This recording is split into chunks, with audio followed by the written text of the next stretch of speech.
IRNA news agency പറയുന്നു three American British oil tankers that violated regulations have been hit by missiles and are on fire എന്നാണ്.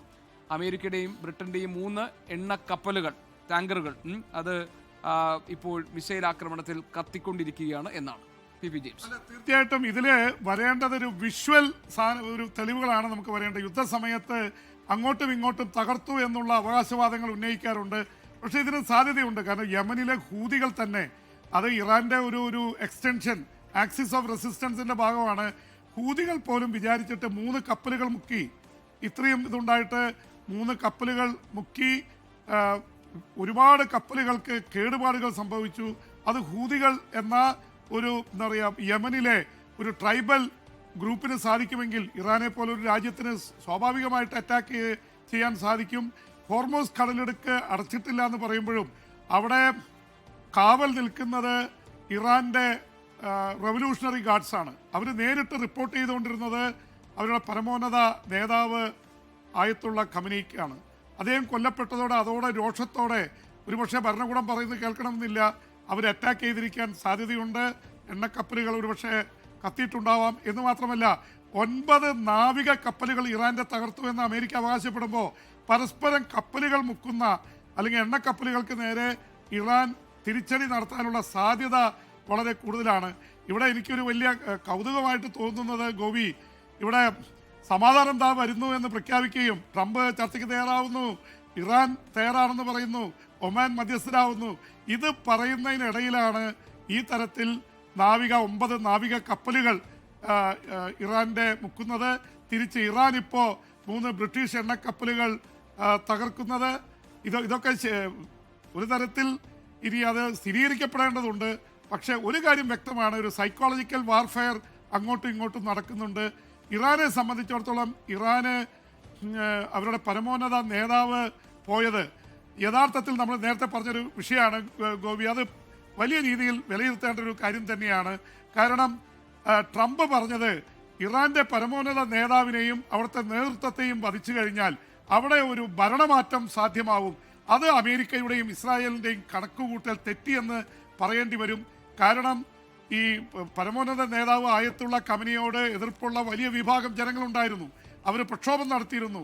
മെക്സാമിനി എന്ന 22കാരിയായ Kurdish യുവതിയെ സദാചാര police തലക്കടിച്ച് കൊന്നതിൻ്റെ പേരിൽ ദശലക്ഷക്കണക്കിന് വനിതകളാണ് സമരരംഗത്ത് പ്രക്ഷോഭത്തിനിറങ്ങിയത്. അവരെയൊക്കെ അടിച്ചൊതുക്കുകയായിരുന്നു. പിന്നീട് ഇപ്പോൾ നടന്ന പ്രക്ഷോഭത്തിൽ 7000 പേര് ഔദ്യോഗികമായും 35,000 പേര് അനൗദ്യോഗികമായി കൊല്ലപ്പെട്ടു എന്ന് പറഞ്ഞു.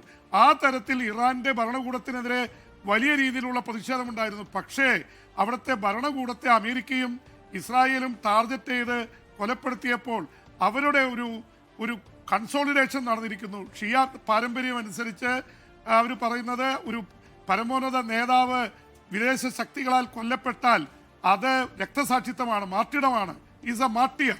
അപ്പോൾ രക്തസാക്ഷിയായിട്ട് വാഴിച്ചിരിക്കുന്നു. 40 ദിവസത്തെ ദുഃഖാചരണം, ബ്ലഡ് ഡെപ്റ്റ്, രക്തത്തിന് വില പറയേണ്ടി വരും എന്നുള്ള രീതിയിലാണ് കാര്യങ്ങൾ പോയിരിക്കുന്നത്. നമ്മൾ കഴിഞ്ഞ മണിക്കൂറുകളിൽ സംസാരിച്ചതാണ് ഗോപി. അദ്ദേഹത്തിൻ്റെ പ്യുവർ ബ്ലഡ് അതിനെക്കുറിച്ച് പറഞ്ഞിരിക്കുന്നത് ഇറ്റ്സ് എ റോറിംഗ് സ്പ്രിംഗ് എന്നാണ്. ഈ നേതാവിൻ്റെ ശുദ്ധരക്തം ഗർജിക്കുന്ന അരുവിയായി ആഞ്ഞടിക്കുമെന്നുള്ള രീതിയിലാണ് പെഷഷ്കിയാനെ പോലുള്ളവർ പറഞ്ഞിരിക്കുന്നത്. അപ്പം അതുകൊണ്ട് ഈ രക്തസാക്ഷിത്തെ അവിടെ ഒരു കൺസോളിഡേറ്റിംഗ് ഫോഴ്സായിട്ട് കൊണ്ടുവന്ന് അവർ മുന്നോട്ട് പോകാനുള്ള ശ്രമമാണ് നടത്തുന്നത്. സ്വാഭാവികമായിട്ട് അവിടുത്തെ മിലിറ്ററി ആർമിക്ക് കൂടുതൽ അപ്പർ ഹാൻഡ് വരും. ആയത്തുള്ള ഖമനായിക്ക് ഉണ്ടായിരുന്ന തീവ്രമായിട്ടുള്ള ഒരു ഓട്ടോക്രാറ്റിക് ലൈനിലേക്ക് വരുന്നൊരു നേതാവ് എമർജ് ചെയ്യുമോ എന്നറിയില്ല. എന്തായാലും അവിടുത്തെ മത നേതൃത്വം, അവിടുത്തെ സൈന്യം, അവിടുത്തെ സാധാരണ ജനങ്ങൾ ഇവരെയൊക്കെ ഒരുമിച്ച് കൊണ്ടുപോകാൻ പറ്റുന്ന ഒരാൾ വന്നില്ലെങ്കിൽ ഇറാഖിൽ സംഭവിച്ചതുപോലെ അരാജകത്വം ഉണ്ടാവാം. ലിബിയയിൽ ഗദാഫി പോയപ്പോൾ സംഭവിച്ചത് എന്താണ്? അവിടെ അരാജകത്വം ഉണ്ടായി. അഫ്ഗാനിസ്ഥാനിൽ അതുപോലെ ഇറാൻ ഇപ്പോൾ എന്തൊക്കെ ഇത് പറഞ്ഞാലും ഇസ്ലാമിക ഭരണകൂടത്തിന് കീഴിൽ ഉരുക്കുമുഷ്ടിയോടെയാണ് അവർ കൊണ്ടുപോകുന്നത്. ഇറാന് നല്ല സൈന്യമുണ്ട്. 6,60,000 സൈന്യം എന്ന് പറയുന്നത് അവരുടെ ഇസ്ലാമിക ഭരണകൂടത്തിൻ്റെ തീരുമാനങ്ങൾക്കനുസരിച്ച് നിൽക്കുന്ന ആ ഐഡിയോളജി ശരിക്കും പഠിപ്പിച്ചു കൊടുത്തിട്ടുള്ള ഒരു സൈന്യമാണ് അവരുടെ കയ്യിലുള്ളത്. ഈ ഇവിടെ സംഭവിച്ച പോലെ വെനസ്വേലയിലെ പോലെ കാര്യങ്ങൾ ഇവിടെ സംഭവിക്കില്ലെന്നറിയാം. അപ്പോൾ ഒരു കാര്യം തെറ്റിയിരിക്കുന്നു, ഇവിടെ ഇപ്പോൾ ഇറാനുമായിട്ട് വെടിനിർത്തൽ ഉണ്ടായാലും അവിടെ ഭരണമാറ്റം എളുപ്പമല്ല. ഇനി ഭരണമാറ്റം കൊണ്ടുവന്നാൽ ആരെ കൊണ്ടുവരും? ഇപ്പോഴത്തെ അവസ്ഥയിൽ കൺസോളിഡേറ്റഡ് ആയിട്ട് അവിടുത്തെ ഇറാന്റെ പരമോന്നത നേതാവിൻ്റെ ഒന്നില്ലെങ്കിൽ മകൻ അല്ലെങ്കിൽ അദ്ദേഹത്തിൻ്റെ അടുത്ത് നിൽക്കുന്ന ഏതെങ്കിലും ഒരു നേതാവ് എമർജ് ചെയ്യുക എന്നാണ്. ഈ പെസസ്കിയാൻ മിതവാദിയാണ് പ്രസിഡന്റ്. അദ്ദേഹം പരമോന്നത നേതാവിൻ്റെ സ്ഥാനാർത്ഥിയെ തോൽപ്പിച്ചാണ് വന്നത്. നേരത്തെ 1981 മുതൽ 89 വരെ ഇറാന്റെ പ്രസിഡന്റായിരുന്നു ആയത്തുള്ള അലി ഖമനായി. 89 അദ്ദേഹം ആയത്തുള്ള റുഹാനി ഖുമൈനി മരണമടയുമ്പോൾ അദ്ദേഹം പ്രസിഡന്റ് സ്ഥാനത്തിരുന്നു കൊണ്ടാണ് സുപ്രീം ലീഡറായിട്ട് തിരഞ്ഞെടുക്കപ്പെടുന്നത്. ഇനി പെസസ്കിയാൻ മിതവാദിയാണ്, ഈ ഒരു ഹാർട്ട് ലൈനറായിട്ടുള്ള ഒരാളെ വേണ്ട എന്നുള്ള തീരുമാനമെടുത്താൽ ഒരുപക്ഷെ ആരും ചിന്തിക്കാത്ത പോലെ പെസസ്കിയാൻ, പക്ഷെ അദ്ദേഹം ഈ 3 അംഗ കമ്മിറ്റിയിൽ അംഗമായതുകൊണ്ട് ഒരു പക്ഷെ വരില്ലായിരിക്കാം.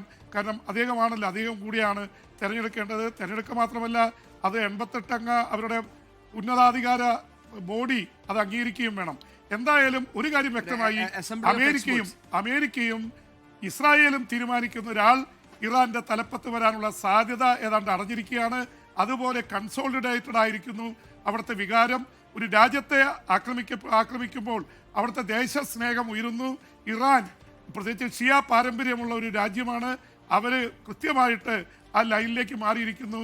അമേരിക്കയും ഇസ്രായേലും ഞങ്ങളെ കയറി ഭരിക്കാൻ വരണ്ട എന്നുള്ള തരത്തിലേക്ക് ഇതിനകത്തൊരു പ്രധാനപ്പെട്ട കാര്യം, നേരത്തെ തങ്ങൾ 2003 ഇറാഖിൽ നടന്ന സംഭവങ്ങൾ പറഞ്ഞു. അതിനുശേഷം ലിബിയയിൽ മുഹമ്മദ് ഗദാഫി അവിടെ നിന്ന് നിഷ്കാസനം ചെയ്യപ്പെട്ട സാഹചര്യങ്ങളെ കുറിച്ച് പറഞ്ഞു. പക്ഷേ ഇവിടെയൊക്കെ ഇപ്പോൾ ഇറാഖിലാണെങ്കിൽ കരയുദ്ധം സാധ്യമായിരുന്നു, അങ്ങനെയാണ് അവിടെ ഒരു റെജീം ചേഞ്ച് സാധ്യമായത്.